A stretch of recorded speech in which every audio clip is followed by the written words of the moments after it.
lot of this isn't going to make sense to you, and I'm sorry about that. I'm just going to start at the beginning, with the house.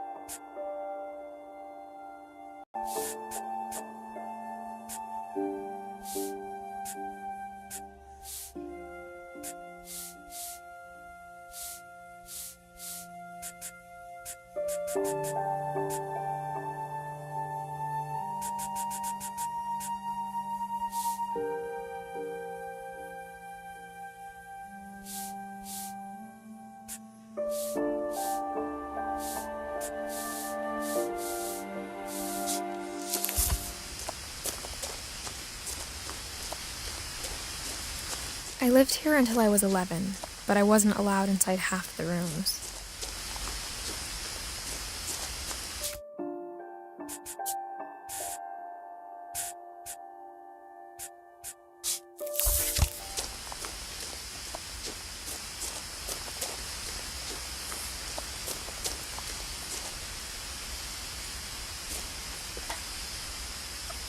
Inside the mailbox were bills from 7 years ago, marked urgent, open immediately.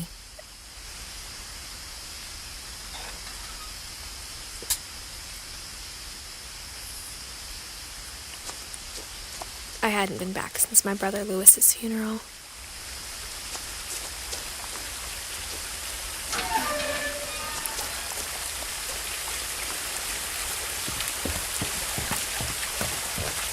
In her will, my mother left me a key, but didn't tell me what it unlocked. Maybe she thought I'd know, or she thought that the mystery would be enough to bring me back.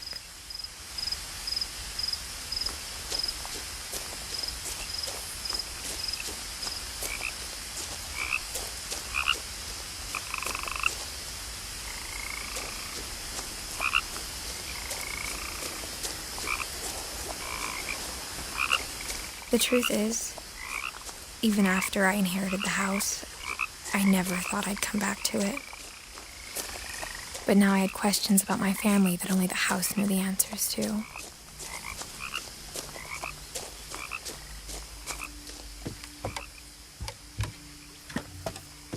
The woods around the house have always been uncomfortably silent, as if they're about to say something but never do.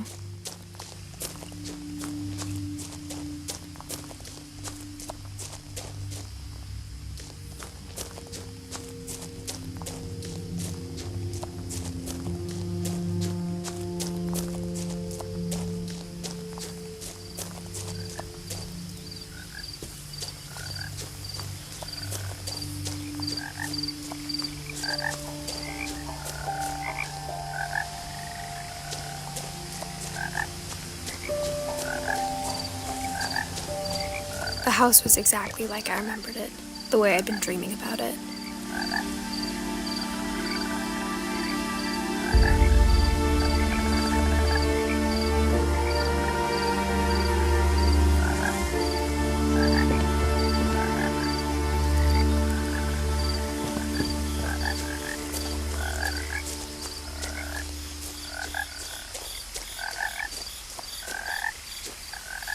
As a child, the house made me uncomfortable in a way I couldn't put into words.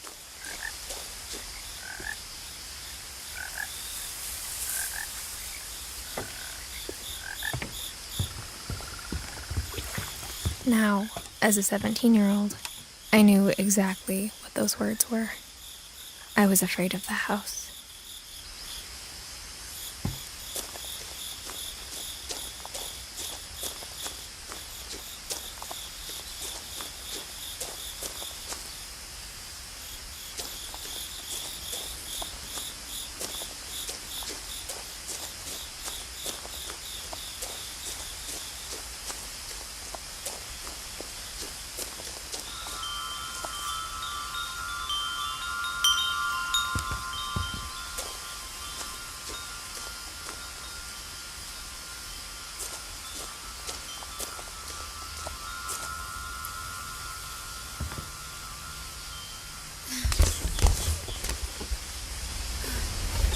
Crawling through the doggy door used to be a lot easier when I was 11.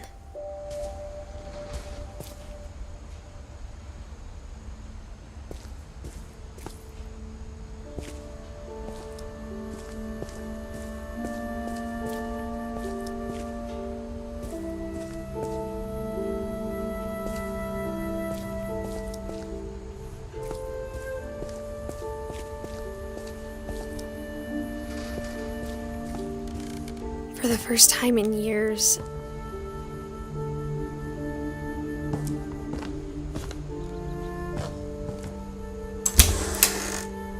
I felt like I was home.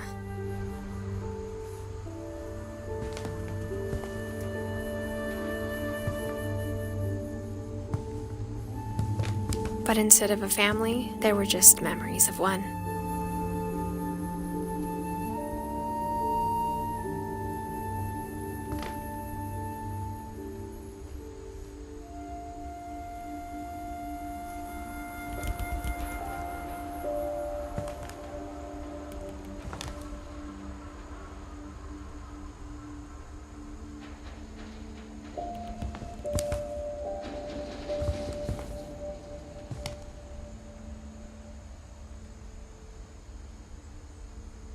Like how only one restaurant would deliver to our house, so we had Chinese a lot.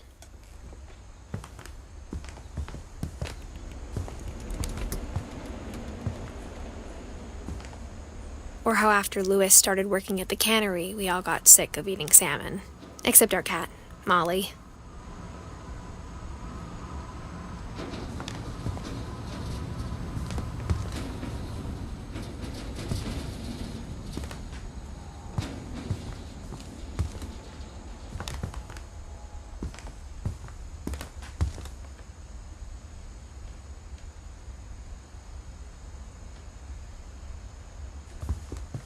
Nothing in the house looked abnormal. There was just too much of it, like a smile with too many teeth.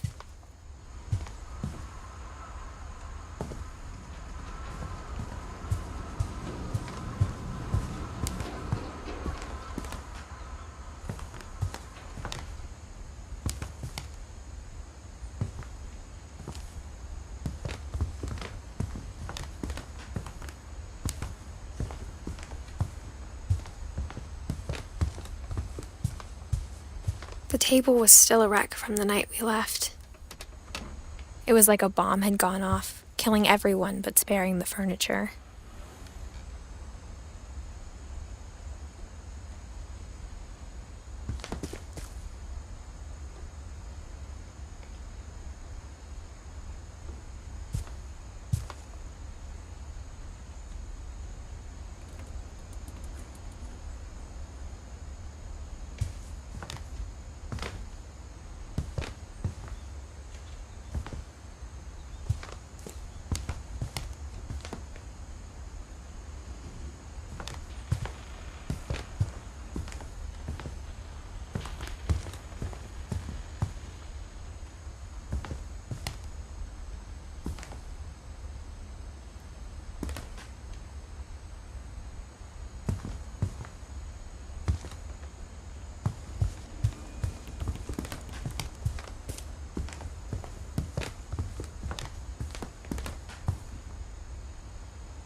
Even the fireplace had a story.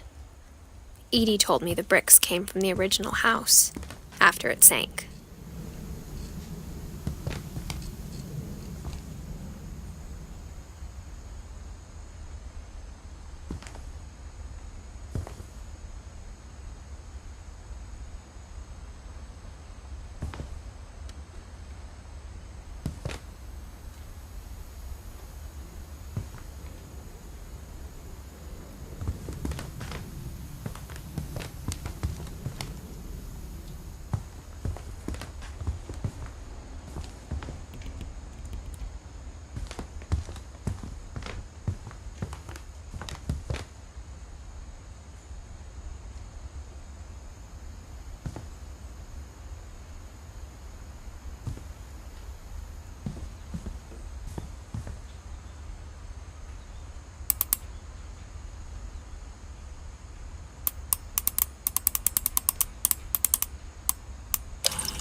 Great-Grandpa Sven built a music box for Barbara, along with the rest of the house.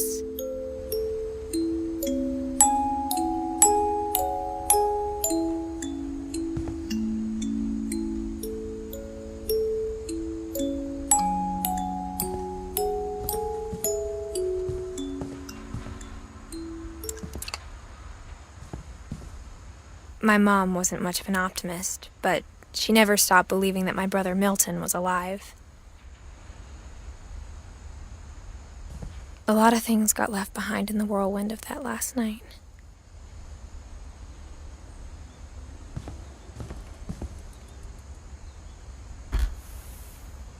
Edie told me once that every Finch who ever lived is buried somewhere in the library.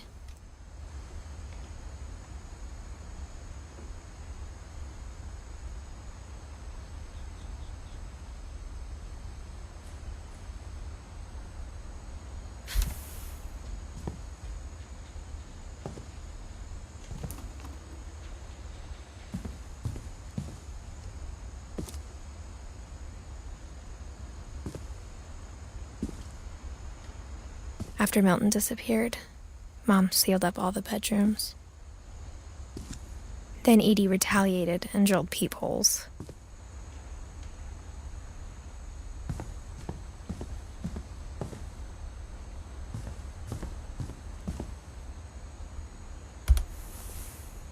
Molly always seemed like a girl I could imagine being friends with, if she hadn't died in 1947.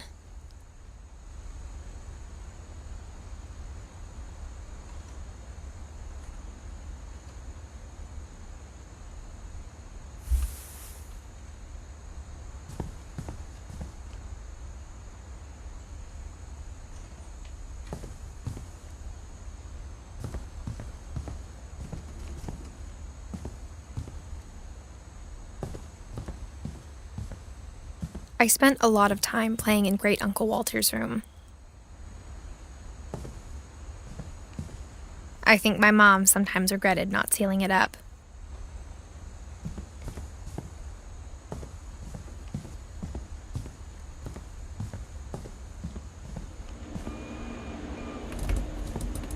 Louis told me there were secret passages, but I never believed him.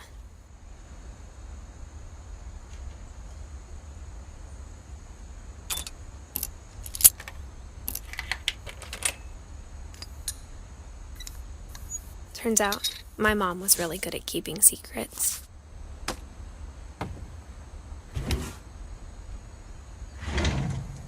Now it was time to find out what my mom had been afraid of.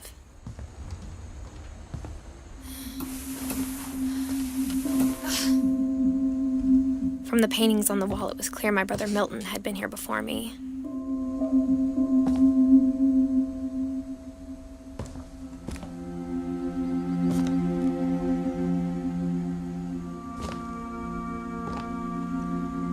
Reading this, maybe it sounds like I had a plan.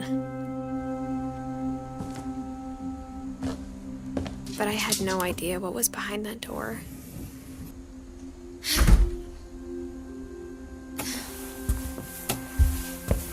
Just like I had no idea where all this was gonna lead.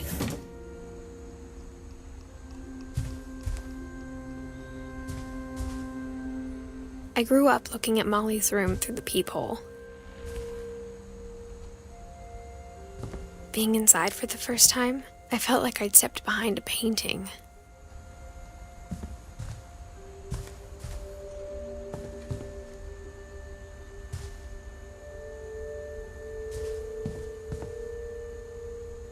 I got the sense Edie had spent a lot of time here, before my mom sealed the doors.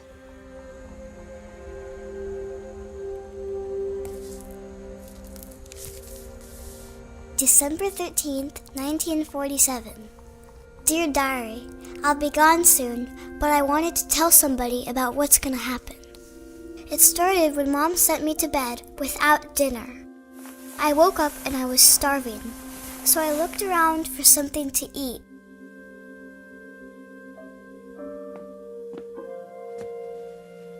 My Halloween candy was all gone.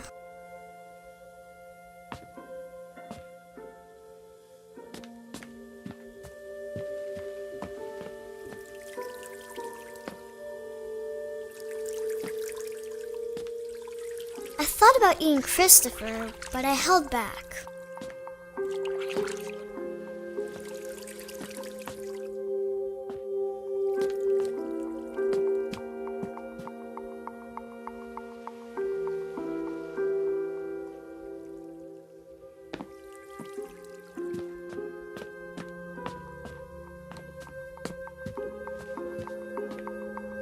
The gerbil food was dry, but I didn't mind it.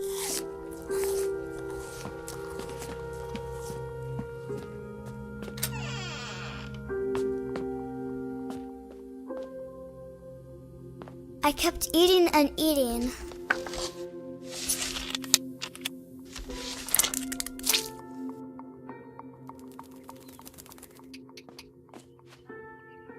I ate a lot of things that night.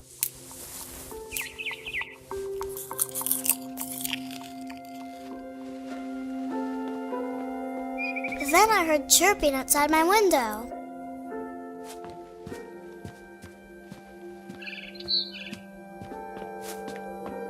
It was a barn swallow going back to her nest. I reached out for her.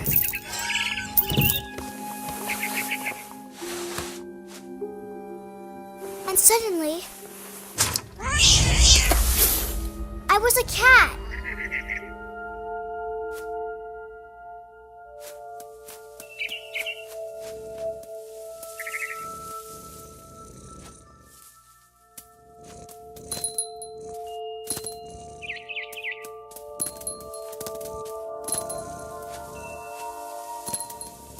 I tried to be quiet, but the bird was really scared.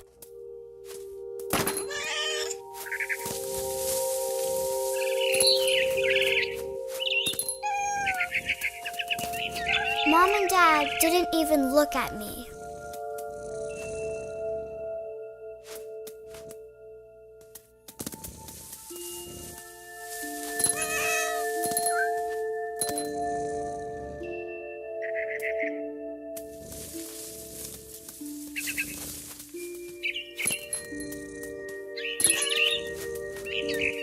I jumped and I almost got her.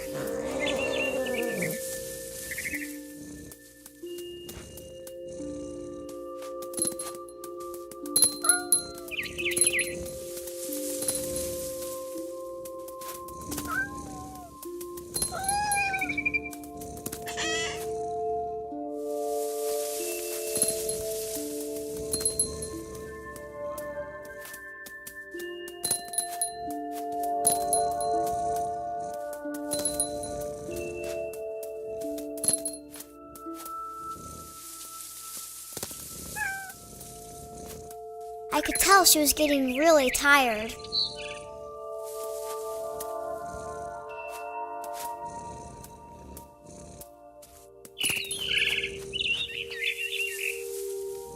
Now I was up in the big tree. I promised Dad I wouldn't climb it anymore. All I cared about was eating that mama bird. I gobbled her up. And suddenly, I was an owl. First, all I heard was the wind. Then I heard little teeth nibbling in the grass.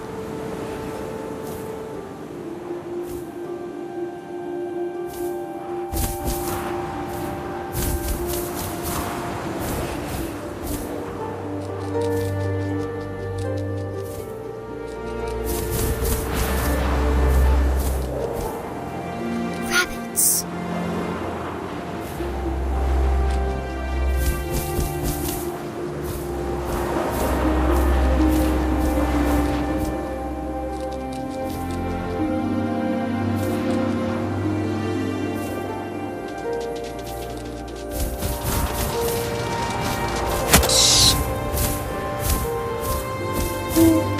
I imagined his face looking up and seeing mine through my talons.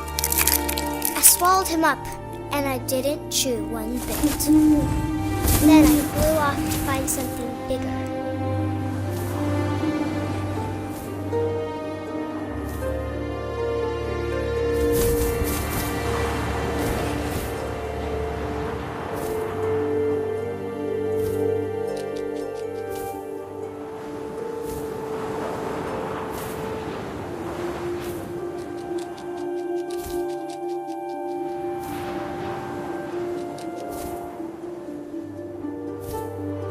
A mama rabbit.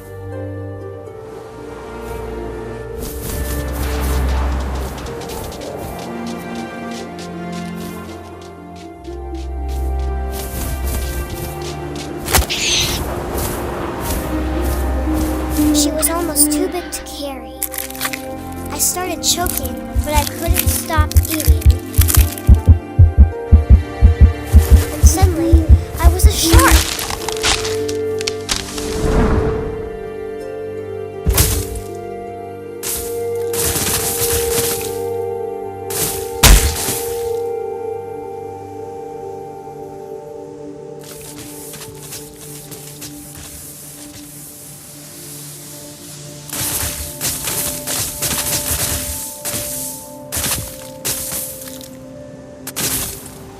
I rolled off a cliff and into the ocean. Now, I was hungrier than ever.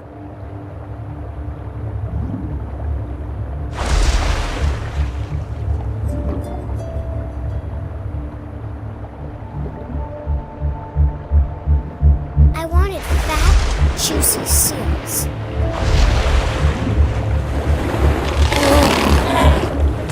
I tore off her flipper, and it tasted really good.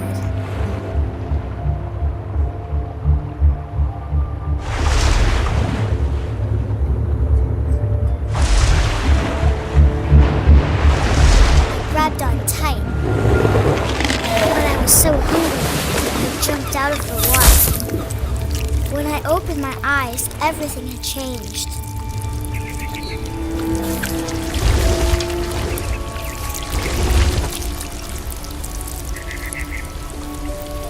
Now I was a monster, and I smelled people everywhere.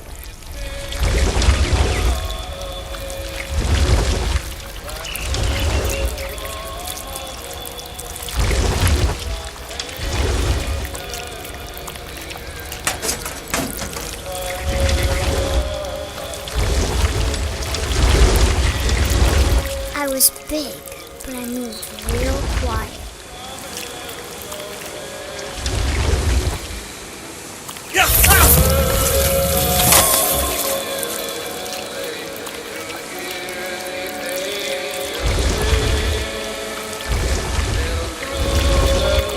I wanted to stop, but also I didn't.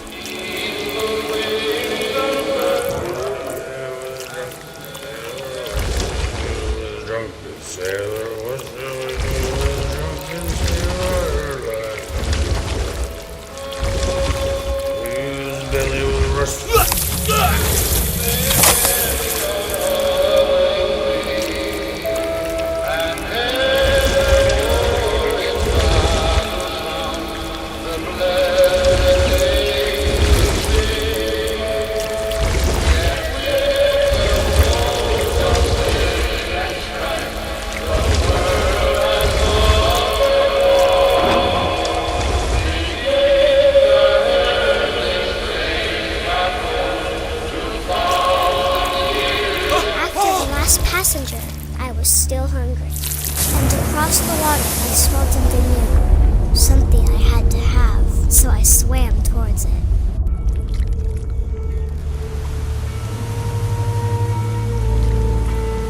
I slithered onto the sand, and the good smell went into an old pipe.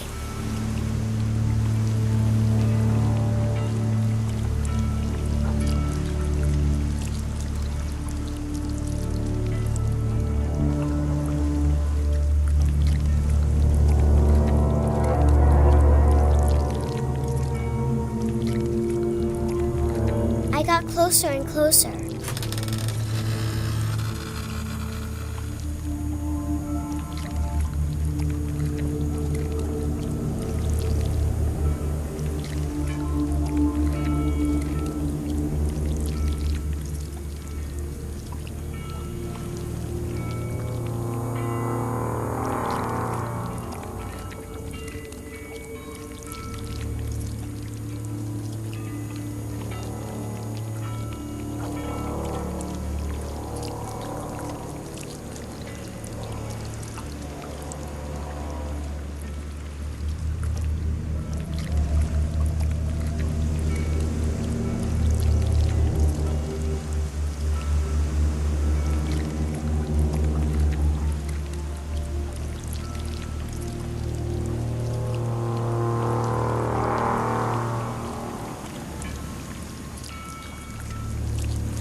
all of my stomach started growling. And suddenly, I was me again.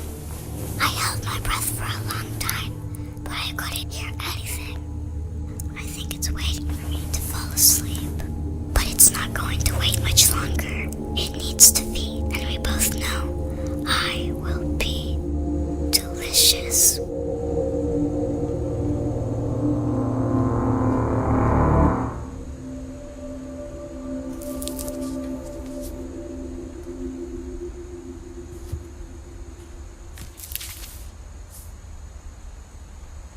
I'm not sure if I believed all of that, but I'm sure Edie would have.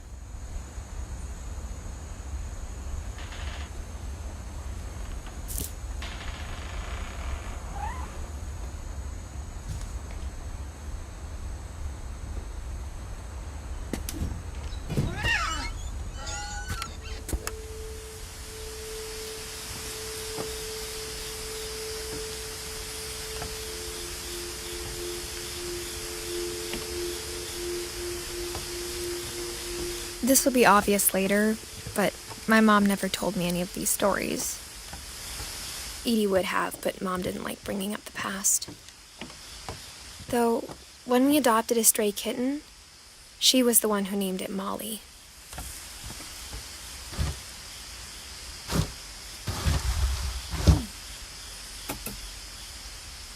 I spent a lot of time in Great-Grandma Edie's room.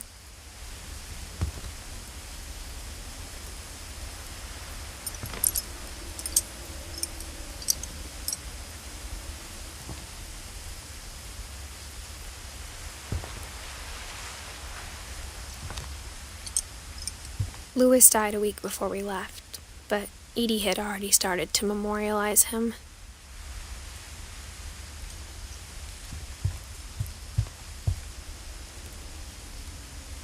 Edie gave a big interview about a mole man living under the Finch house. My mom was furious.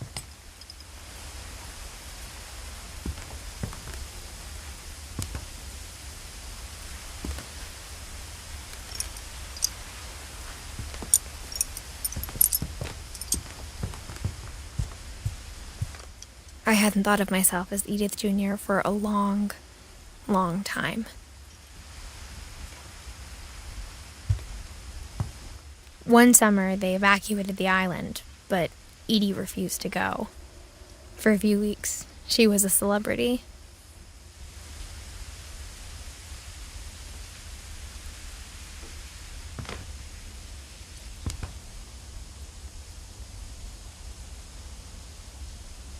When Edie told people Sven was killed by a dragon, she could also have said he was building a dragon-shaped slide that collapsed. She could have, but she didn't.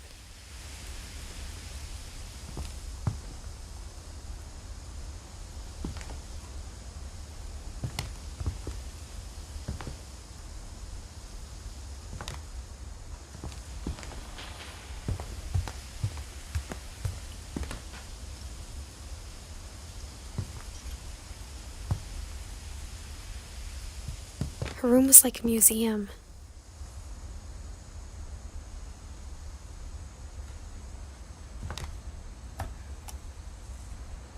For 500 years, the Finches have been famous throughout Norway for their fortune and misfortune.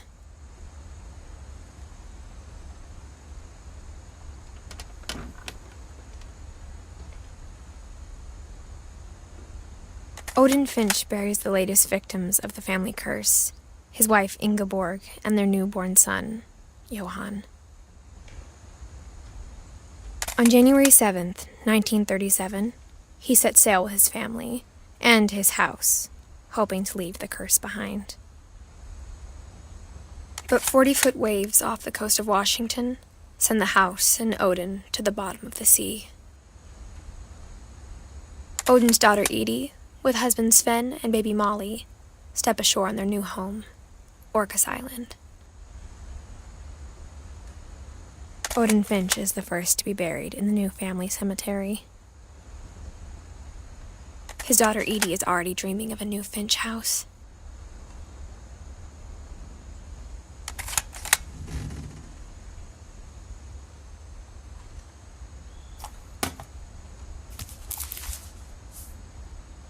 Whatever's wrong with this family, it goes back a long ways.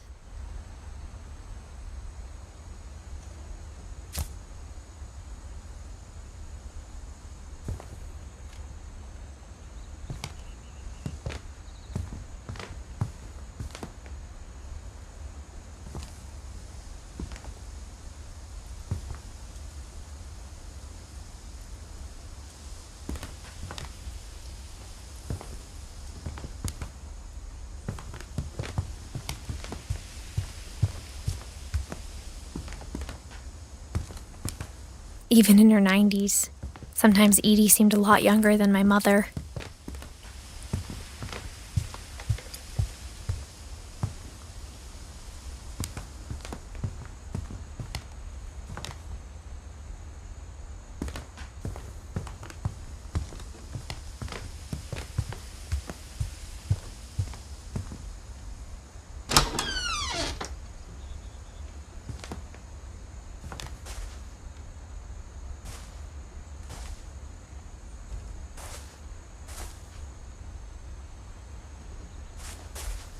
The only trace Grandpa Sam's first wife, Kay, left on the house was the pink bathroom. It was a pretty big trace.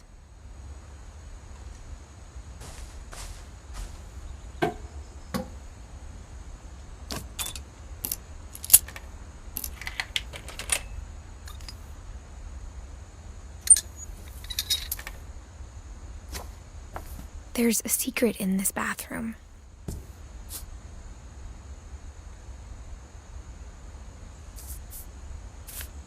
It's in the last place you would look. It isn't in the cupboard. It's hidden in this book.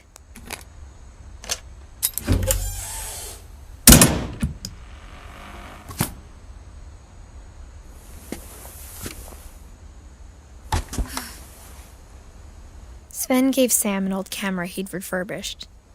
He never put it down.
I knew Grandpa Sam had a twin.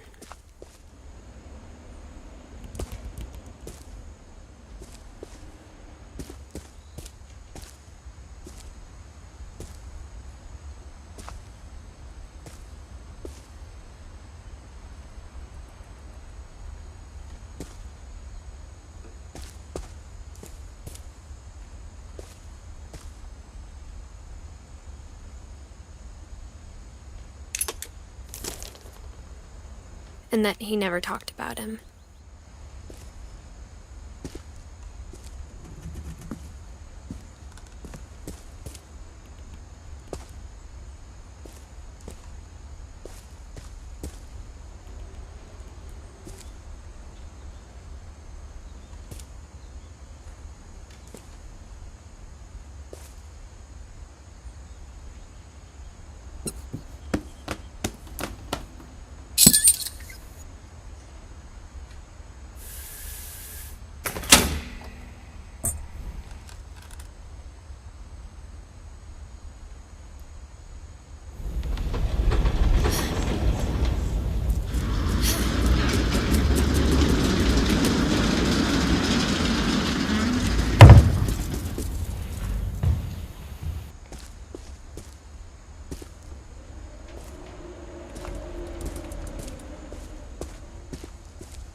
I guess my grandpa didn't like history any more than my mom did.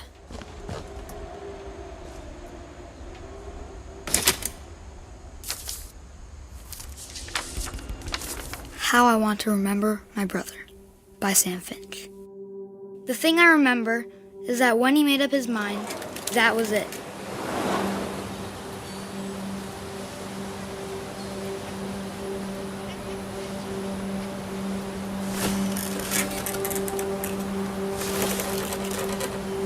My brother said he'd die before he ate another mushroom, and he did. At Barbara's funeral, we swore we'd never be afraid again, and he wasn't. I think Calvin always wanted to fly. Sam! Calvin! Dinner's ready! Coming! But that day, he finally made up his mind to do it.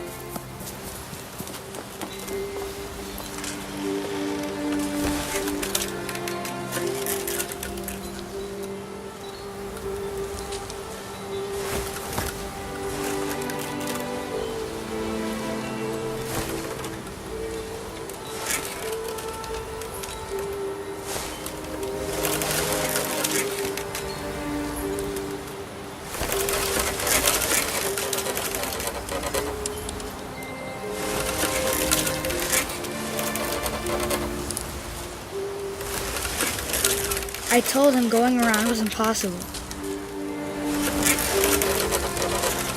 Maybe if I hadn't said that. Calvin! I'm not gonna tell you again! Maybe if the wind hadn't picked up. Then maybe he'd still be here. But I doubt it. I think he'd already made up his mind. That's what I want to remember about my brother.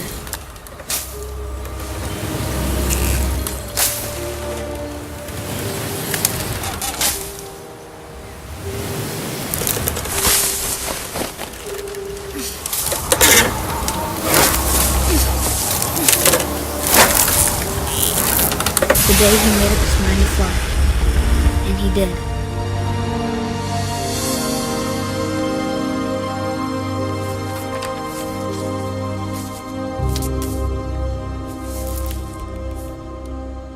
Calvin's story felt strangely familiar. When I was younger, I remember trying to do the exact same thing.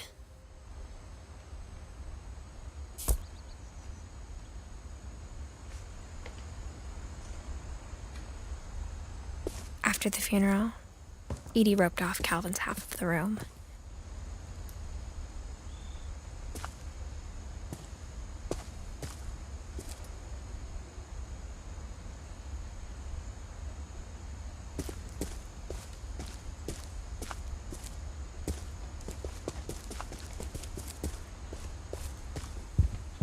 The passages were a pretty tight fit.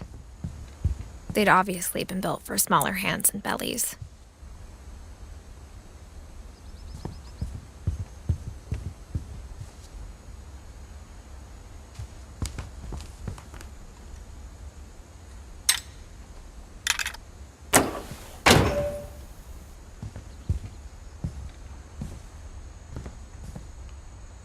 Whenever people ask me about my family, the first thing they always want to know about is Barbara.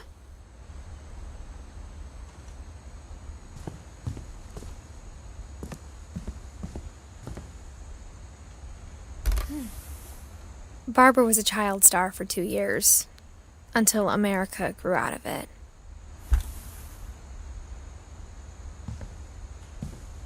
Edie's father, Odin, built the original house.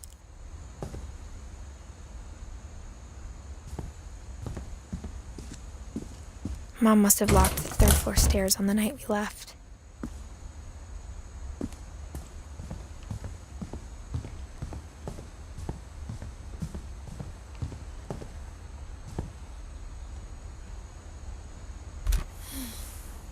The last time I was in Edith Sr.'s room, I was 10 and she was painting my portrait.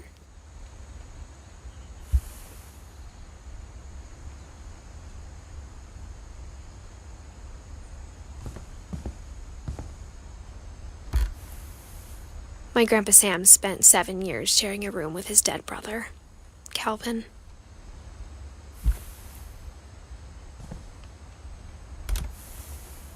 As a kid, I just assumed every house had peepholes and sealed rooms you weren't allowed inside of.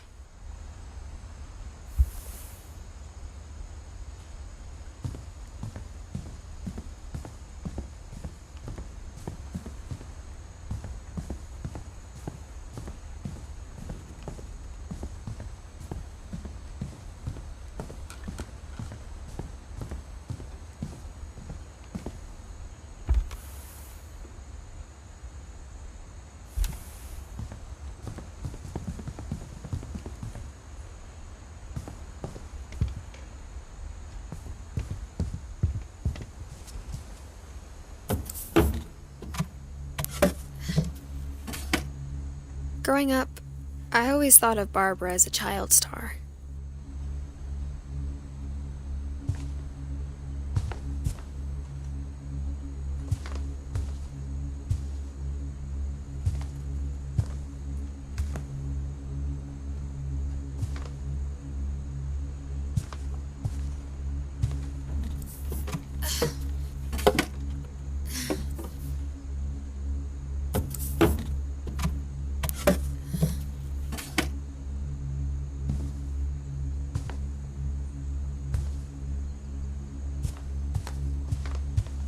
I never thought about how hard it must have been for her afterwards.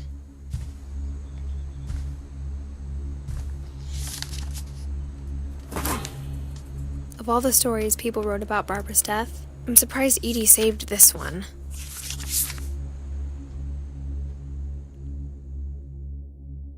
Old Jack here with another ghastly tale inspired by America's most unfortunate family. I'm calling it The Surprise Ending of Barbara Finch. As a child star, Barbara was famous for her scream. Now at 16, she was all washed up, a has-been. But in a lucky break, she'd been asked to perform her signature scream at a local convention for monster movie fans. It was just the boost her career needed. Unfortunately, her scream hadn't aged well. Getting better. I think you just need the right motivation. Her biggest fan and current boyfriend, Rick, was about to demonstrate when... Now that was a great scream. It was Barbara's father, Sven. He'd slipped into a table saw and had to be rushed to the emergency room. So Barbara got stuck babysitting her youngest brother, Walter. Her convention comeback was cancelled. Okay, I'm hearing frustration, but I'm not hearing terror. What if I tried... A gang of hoodlums in Halloween masks have been terrorizing Orcas Island tonight. Police are urging residents to... That came from the basement. You're right! Also, I loved your delivery on that. Why is your basement door locked? Because my dad likes making puzzles and secret passages. There's a key hidden in the music box. The secret is to keep winding and winding until finally the key pops out. Thanks, babe. I'll be back in a sec. 20 minutes later, Rick hadn't returned. So Barbara went to look for him, right on cue. She reached for the music box.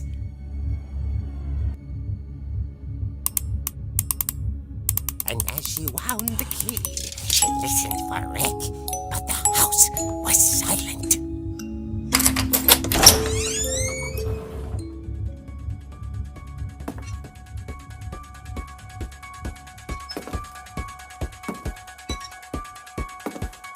She found Rick's crutch and imagined the worst.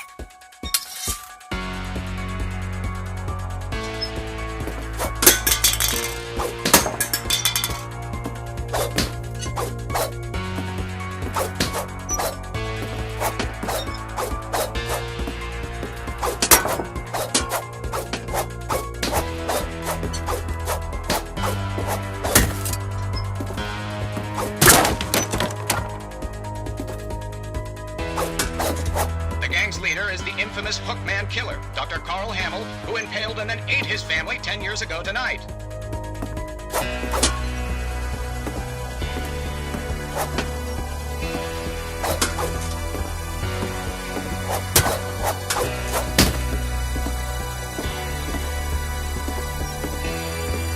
The old Finch rattled and grew still.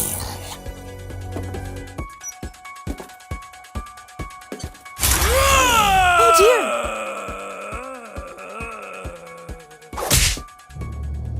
Oh! Rick? Barb, relax. I was just trying to scare you to help you find your scream. Well, I'm not scared, Rick. I'm furious. Then act furious. All I'm getting from you now is that you're hurt and confused and you're... She threw him out, but she kept a little something to remember him by. Barb, have you seen my other crutch? And she was still holding it when she fell asleep watching the late picture show. Hours later... Barbara! Walter, what's going on up there? Ah! Okay, I'm coming up, but if this is a trick, you're dead, Walter.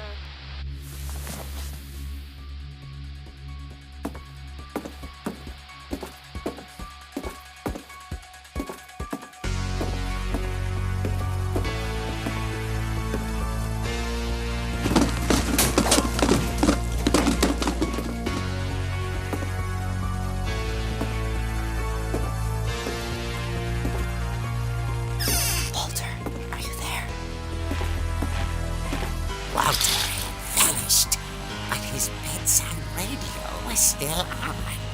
Orcas Island police describe the man as 6 feet tall, with a steel hook for a hand. Residents are urged to lock all doors and windows and notify the police of any suspicious activity. Barbara turned, saw the hook man, and was speechless. He was quite smashing. And who he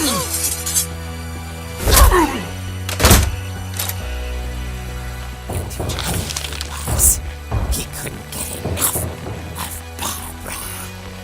Okay, Barbara, there's gotta be another way out of here.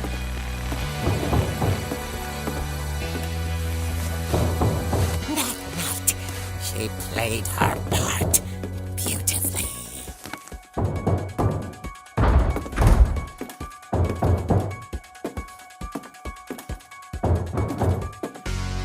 Molly's door hadn't been opened in years. The hinges groaned.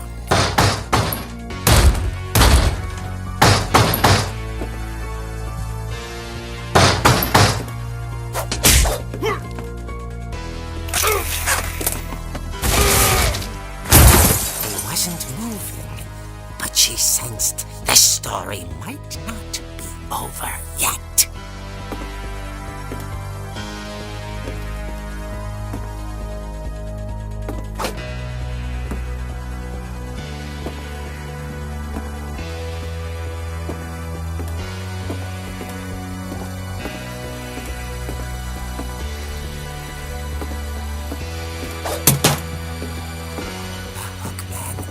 Vanished. She listened for his breathing, but all she heard was...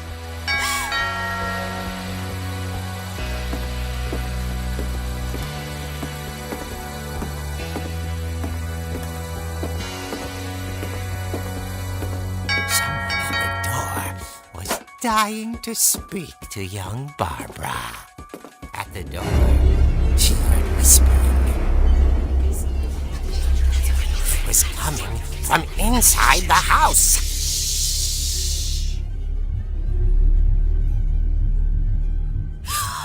Oh dear.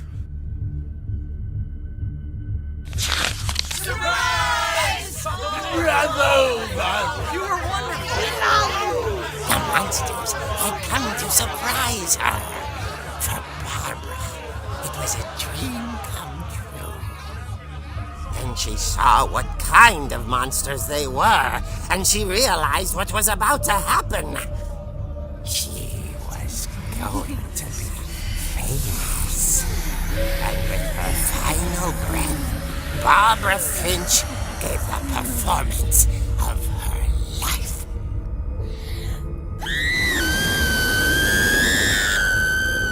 I wasn't there myself, but I hear Barbara was magnificent. Poor girl. She had a taste for stardom. But unfortunately, so did her fans. Of course, the police blamed it all on poor Rick, who disappeared the same night. And little Walter? Hiding under his bed the whole time. He took it all pretty hard, but that's another story. As for Barbara, tucked inside the music box is all they ever found of her. Her ear. Now that's what I call a real eerie tale.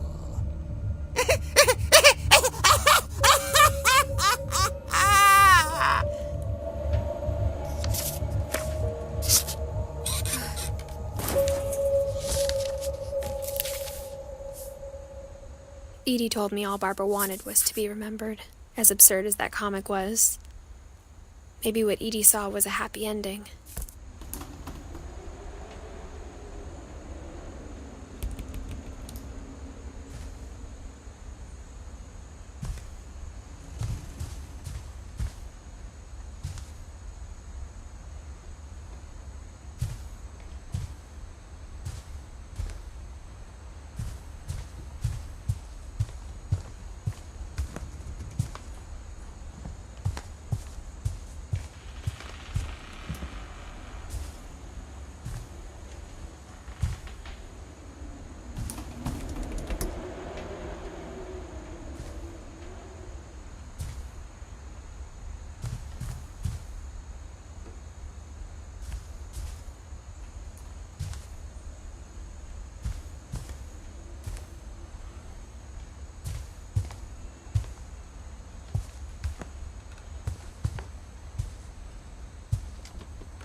It's funny. I guess all now I know why Mom didn't like me playing with the music box. Never found the basement key.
Mom said the basement was off limits, unless I wanted another tetanus shot.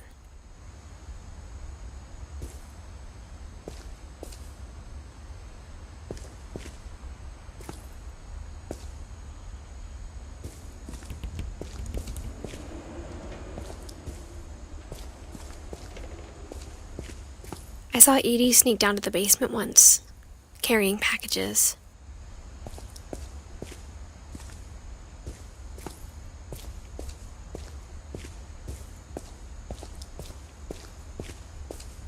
I thought maybe she was hiding presents.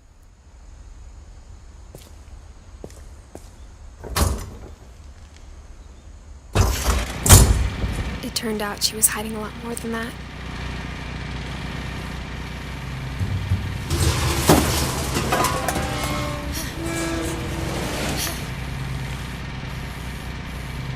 I remember asking Mom once about where Walter had gone. She said after Barbara died, he got as far away as he could.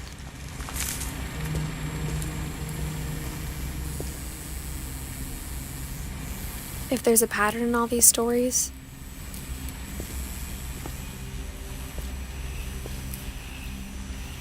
I think it's that none of us has gotten very far.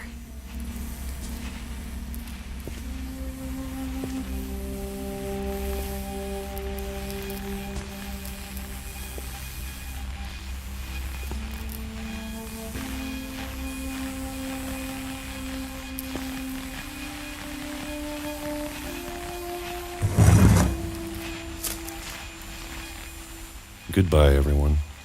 I can't believe I've been down here for 30 years. On that first day, after the shaking started, I didn't think I'd survive a week.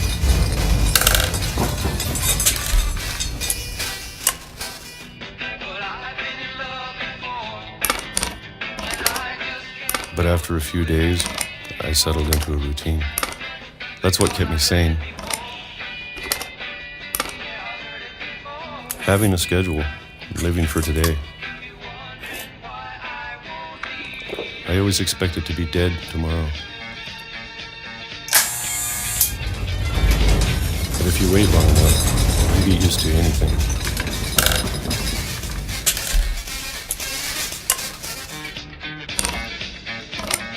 Even a monster on the other side of the door starts to feel normal. Almost friendly.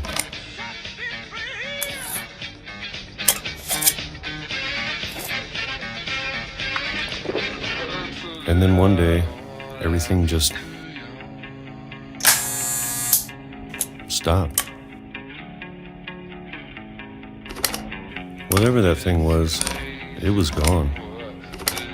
Maybe it got tired of waiting.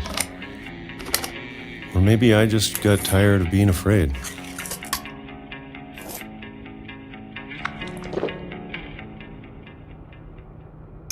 It's been a week now, the longest in 30 years. I'm done waiting. I have to leave while I still can.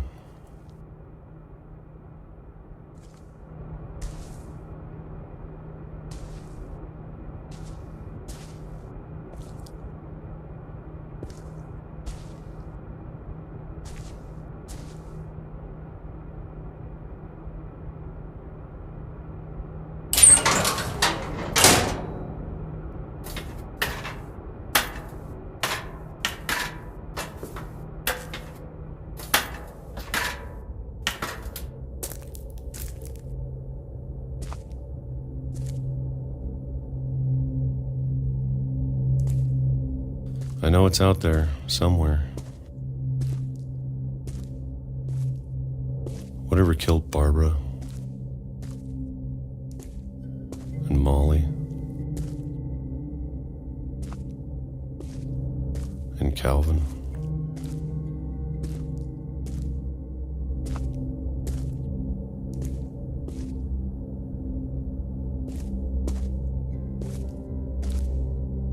Maybe this is all a mistake. But I need to stop living the same day, even if it kills me.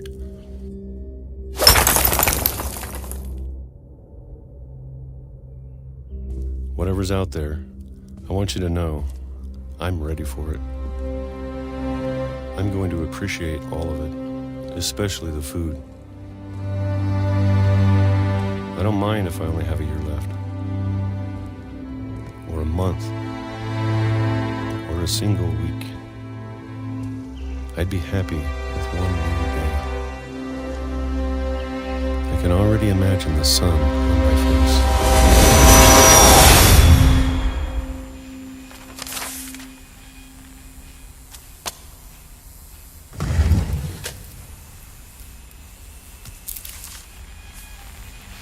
Walter died when I was 6. I can't believe my mom never told me he was down here.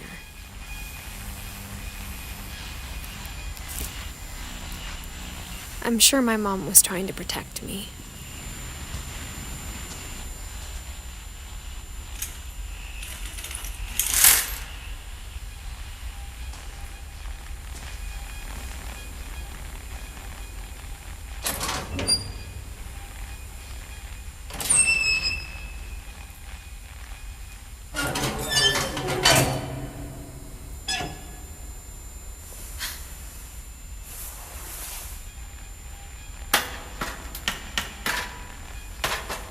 Maybe she was afraid I'd end up like Walter.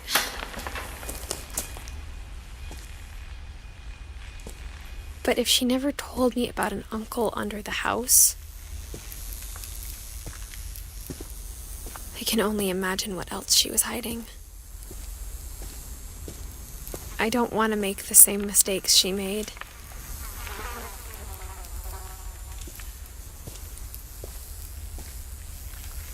Trying to bury something that's still alive.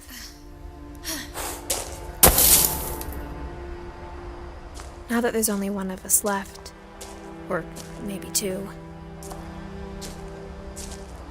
I thought it was time I heard the stories for myself and found out what happened to everyone else. But now I'm worried the stories themselves might be the problem. Maybe we believed so much in a family curse, we made it real.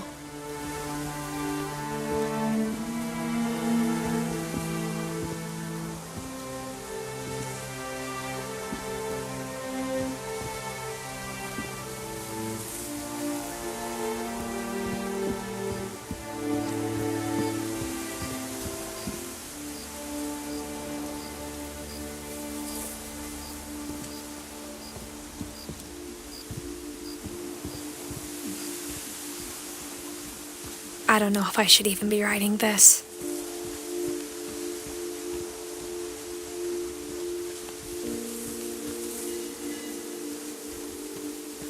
Maybe it'd be better if all this just died with me.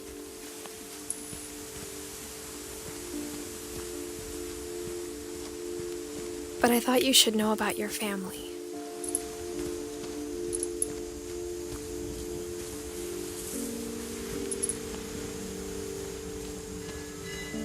And the history you're a part of. Though to be honest, I feel as lost as you probably do right now.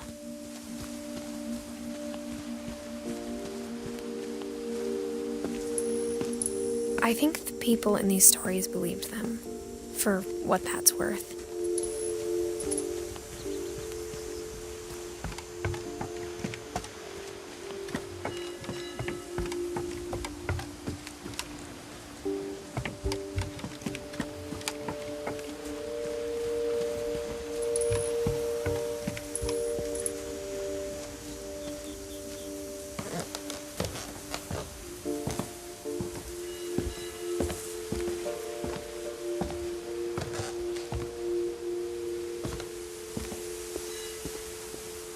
And when you look at the house, that history of imagination and stubbornness and madness, any of it seems possible.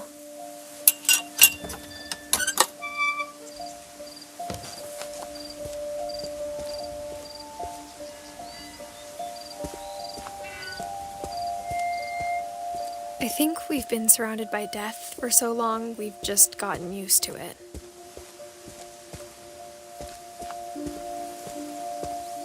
What kind of family finishes building a cemetery before starting the house?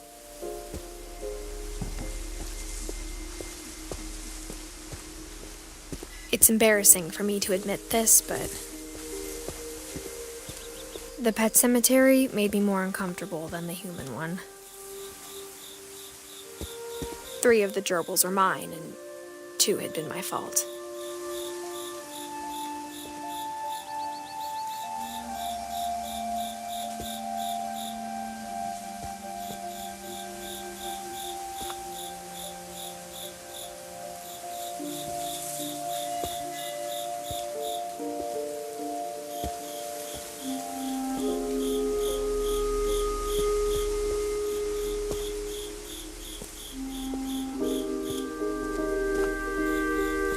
Sven built the house, but it was Edith who designed the cemetery.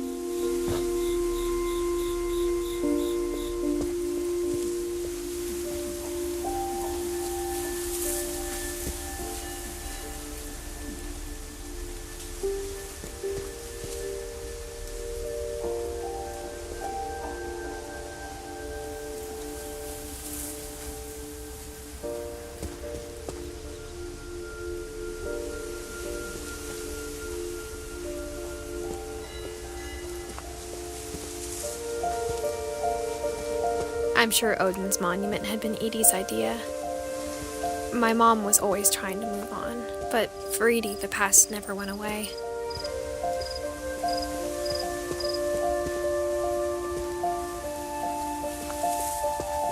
She could see it poking out of the water at low tide.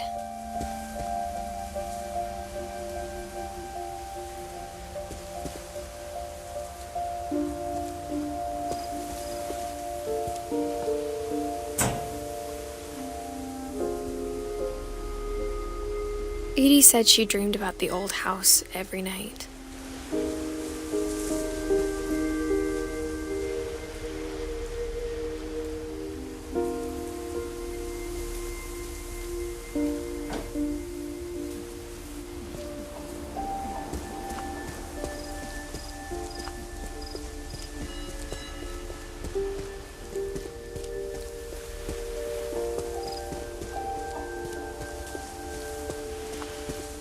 Edie's side was always easier for me to understand. But the older I get, the more I can see where my mom was coming from. Her dad had been pretty strict, but it wasn't enough to save her brothers. She was just trying to do better.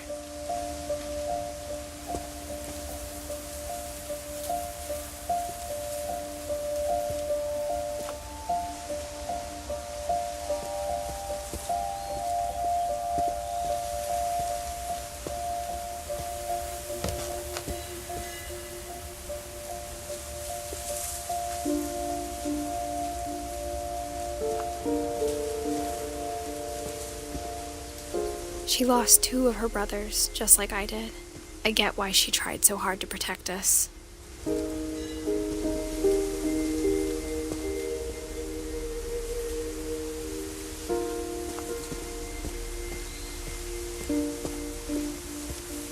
There's so many things I wish I could ask my mom now.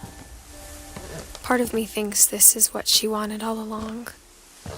For me to come back someday and find everything out for myself.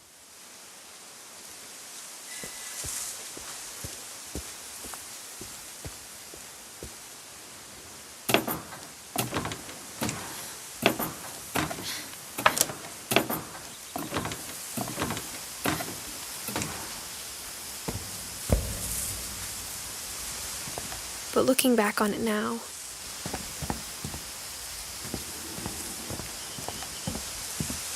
if she told me there was going to be so much climbing, I never would have come when I was 22 weeks pregnant.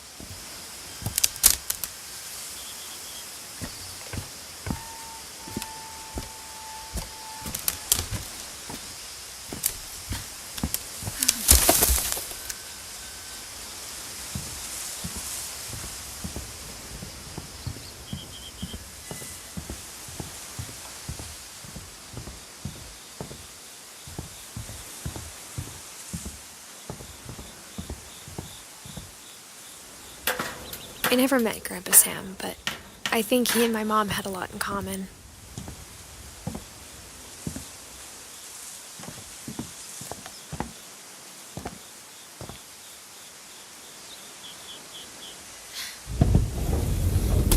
They were both pretty intense.